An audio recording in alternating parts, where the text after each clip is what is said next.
Music sense ऐसा कर दिया कि जो बोल जो थे, लिरिक्स जो थे, एक्स थे, उनको करेक्ट करके वाई बनाया और वाई को रिकॉर्ड किया है, और बाकी 64 बीट्स का जो पता ही नहीं लग रहा था, अनमिक्स्ड कॉपी ये म्यूजिक डायरेक्टर भेज देते हैं, उसको मैंने बहुत डल्ला ताड़ा भी।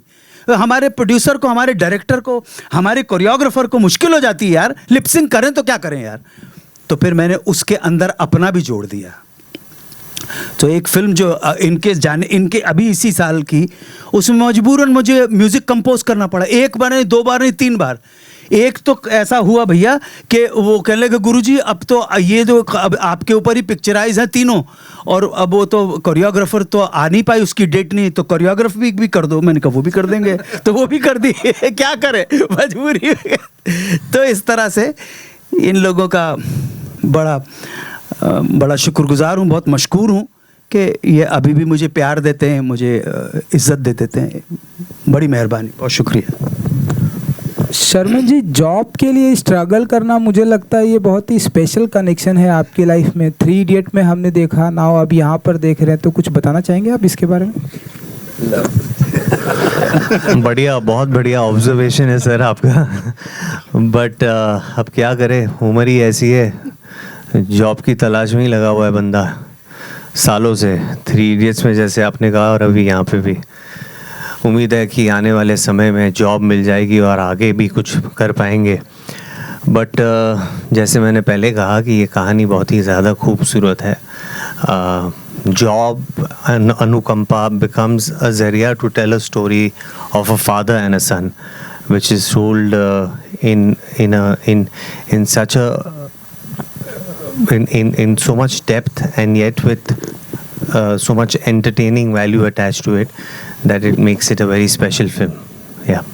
और ये मेरे जो बेटे हैं वो साहित्य में, हिंदी साहित्य में एमए किया हुआ है, या राइट है, अंग्रेजी साहित्य में एमए किया हुआ फिल्म के अंदर, और LIC के एजेंट की नौकरी कर रहे हैं। तो बहुत अच्छी तरह से शर्मन ने उस दुविधा के दौर को इतनी अच्छे, मैं जब देखता था, इस वजह से फिल्म में कहीं कहीं जो हल्का सा एक गाली का वो चलन था, वो भी मैंने निकाल दिया सारा। मैंने कहा नहीं, जिस बच्चे की माँ शैशव अवस्था के अंदर ही चली गई है, इस पिता ने बच्चे को पाल पोस के बड़ा किया है, नाराज होना बिल्कुल अलग बात है, गाली नहीं बकूंगा उसके, कभी कहीं बकी नहीं।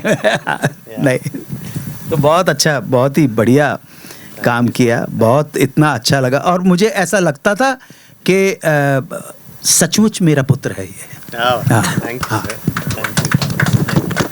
So, yeah. How do you think that the movie will resonate with the viewers, and what will be the takeaway after watching it? Are you asking? Yes. So, जैसा कि सब बोल ही रहे हैं, फादर सन का स्टोरी है, तो आई थिंक वो हर घर में होते हैं, तो रेजोनेट तो करेगी डेफिनेटली। एंड मुझे ऐसा लगता है ये कहानी ना हर घर की है, ठीक है, कहीं ना कहीं, कभी ना कभी किसी ना किसी के दिमाग में ऐसी खुराफात आती ही होगी। मैं ये नहीं बोलूँगा सबके घर की है, बट लार्जली ऐसा होता है, ठीक है। एंड हर क्लास में होता है, ऐसा नहीं है कि लोअर क्लास में ही होता है या मिडिल क्लास में ही होता है या अपर क्लास में ही होता है। तो रेजोनेट डेफिनेटली ये करेगी। And what was the second part? Take away. या so the take away is the relationship, कि अगर आप वैल्यू नहीं करोगे रिलेशनशिप की, तो अगर वो रिलेशनशिप जो चीज़ होती है कि जो हमारे पास चीज़ होती नहीं है, तब तक हमें लगता है कि अरे वो बहुत बहुत कमाल की चीज़ है, हमें मिल जानी चाहिए। और जैसे ही वो हमें मिल जाती है तो सडनली आपकी चाहत ख़त्म हो जाती है, आपको लगता है कि यार ये तो बहुत फालतू चीज़ थी, इसका क्या करेंगे। तो that is a takeaway मेरे हिसाब से, कि जो चीज़ें हैं उनकी रहते हुए ही वैल्यू करनी चाहिए। अदरवाइज़ उनकी जगह अगर आप कुछ और चाहते हो, रिप्लेसमेंट, ये वो सब चीज़ें ना बहुत फालतू हैं, पेरिफेरल बहुत फालतू है। जो मेन चीज़ होती है वो कोर होती है, रिलेशनशिप होते हैं, तो उनको संभाल के रखना चाहिए। Hi, Sanjay Mishra from Navbharat Times online. Actually मेरी परवरिश पुलिस लाइन में हो और पूरा खानदान मेरा पुलिस वाला है, तो ये अनुकंपा नियुक्ति वाली बहुत सारी घटनाएं मैंने देखी। तो मैं जानता हूँ कि छोटे शहरों में कुछ लोग होते हैं जो आत्महत्या कर लेते हैं नौकरी के आखिरी दिनों में। तो एक तो ये बहुत अनबोला सा होता है कि इस पे कोई बात नहीं होती है कि वो आत्महत्या कर लेंगे, और बेटे, और ना तो समाज में ना तो घर में परिवार में, पर वो अंदर ही अंदर जानते हैं। पर इस कहानी को लिखना भी डायरेक्टर साहब, और फिर बनाना और एक्ट भी करना बहुत चैलेंज, और फिर उस पर कॉमेडी भी डालना। तो मैं सोच रहा था कि ऐसी कितनी घटनाएं हुई होंगी, पर अभी कभी हाल में हुआ था एक, वो महिला जो है बस के सामने चलते हुए चली गई। हाँ, तो ये कितना चैलेंज। 45,000 रुपए के लिए। Yes I know that. हाँ, और फिर अब मैं सोच रहा था कि जब आप ये फिल्म में 20 साल हो गए, पुलिस लाइन छोड़े बॉम्बे आ गया, तो मैं सोच रहा था कि अब ऐसा नहीं होता होगा।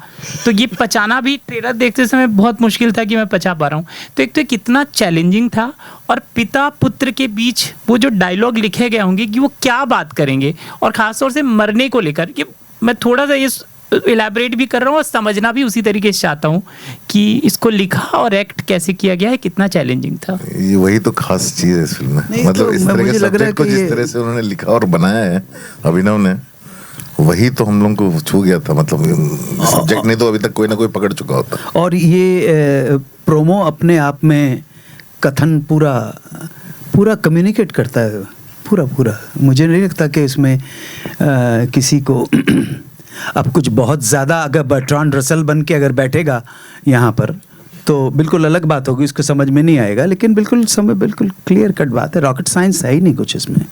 सो बिल्कुल अनुकंपा जो योजना है भारत सरकार की, बहुत सारी मध्य प्रदेश में भी है, उत्तर प्रदेश में भी है, और विश्वास मानिएगा कि इस तरह की ये जो योजनाएं हैं, अगर आप महाराष्ट्र में बैठे हो तो शायद महाराष्ट्र में भी पता लग जाएगी। ये सरकारी जो मुलाजमा है वहाँ का खेल है। अभी आपने जब सवाल पूछा था, हमारे एंकर ने भाई से, हमारे बेटे से पूछा सवाल, तो गुजराती हैं ये। गुजराती और महाराष्ट्रियन के अंदर एक बेसिक फ़र्क है। मराठी आदमी अपनी बेटी की शादी, लड़का क्या करता है? बिजनेस है। नहीं, नौकरी कहाँ है? नौकरी कौन सी है? वो नौकरी ओरिएंटेड है। गुजराती आदमी, लड़का क्या करता है? नौकरी करता है। नौकरी नहीं, बिजनेस है। ये फर्क है दोनों के अंदर। तो ये अभी भी सरकारी नौकरी बहुत इंपॉर्टेंट होती है। इवन अमेरिका में हमारे व्यास जी हैं, वो अब तो रिटायर हो जाएगा 2-3 साल के बाद, but his job is related to the federal government का काम हो गया तो हो गया, ख़त्म हो गया। आज भी अब हमारे सब प्रोड्यूसर बैठे हुए हैं, मैं इनको बोलूं विनोद जी को कि विनोद जी एक फिल्म बनानी है, और दूसरा ऑप्शन है 130 एपिसोड दूरदर्शन के मिल रहे हैं, और अगर ये फिल्म बनाने भागेंगे, मैं कहूँगा विनोद जी क्या करो, इतने बड़े बिजनेसमैन हो, 130 करो अपने 130 एपिसोड दूरदर्शन के, भैया वो सेफ है पैसा, आपका गवर्नमेंट का पैसा सेफ है। सोनी साहब कुछ नहीं सुना। गवर्नमेंट का पैसा सेफ है, एक बार हो गया।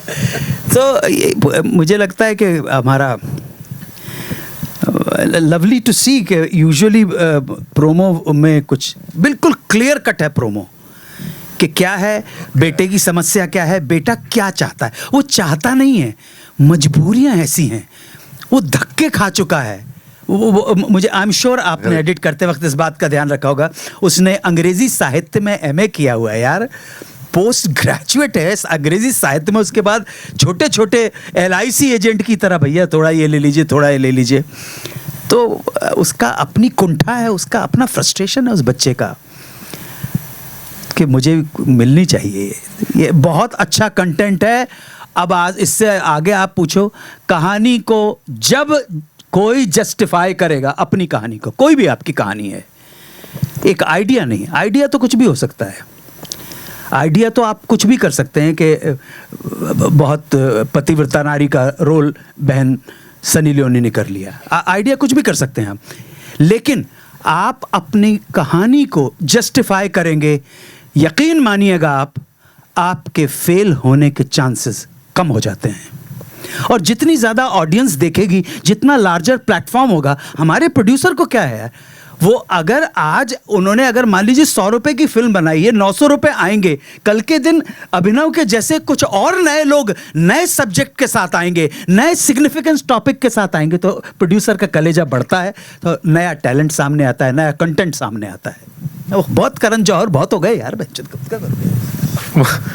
एक और क्वेश्चन लेंगे जी, एक और सवाल कहाँ से? या ma'am Hi, hello everyone. I'm Malika Sharma from India TV. Yes, sir. Yeah. So, sir, great fan of Raju Rastogi. But my question is to Vinod, sir. You have been co-producer in many great films like Tanaji. So, what has inspired you to pick up a story like Sab Moh Maya Hai? Tanaji was a different film that was on heroes who are India के heroes, मतलब वहाँ पे वो picture करने का मकसद कुछ और था। जैसे मैंने ये कहा कि ये रिश्ता जो है ना फादर और सन का, उसके ऊपर की कहानी थी, तो वो हम लोग को बहुत छुई थी। I am very close to my dad, not that this is my story, but the idea was that कि ये रिश्ते को समझने के लिए जब इसमें मुझे अभिनव ने बताया कि ये बेटा कैसे बोलेगा अपने फादर को कि आप मर जाओ, और वो फादर ने बोला हाँ ठीक है, तो it was a big thing. अब इसको इस पिक्चर में जब आप देखोगे तो रोना भी आएगा, you'll get choked, you'll think अरे ऐसा लाइफ में एक नौकरी के लिए जो एक लाइन लिखी है यहाँ पे कि बाप के